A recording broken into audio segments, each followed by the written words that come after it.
বালুশাহী ভাজার জন্য তেলে দিয়ে দিয়েছি। দেখেই বোঝা যাচ্ছে তেলটা ভালো মতো গরম হয়নি। অ্যাকচুয়ালি এটাই সিস্টেম, মিষ্টি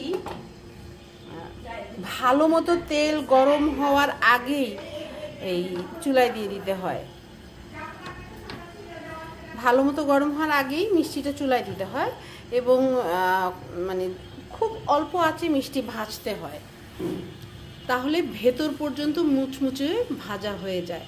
জাল বাড়িয়ে দিলে ভেতরে কাঁচা থাকবে, উপরটা পুড়ে যাবে, তাড়াতাড়ি হয়ে যাবে। কিন্তু মিষ্টি বানানোর মেইন বিষয়টা হচ্ছে ধৈর্য, যে খুব অল্প আঁচে। এই যে চুলার জাল খুবই কমানো, আমি জাস্ট গরম করার জন্য বাড়িয়ে দিয়েছিলাম, এখন আঁচটা কমিয়ে দিব। এই যে এরকম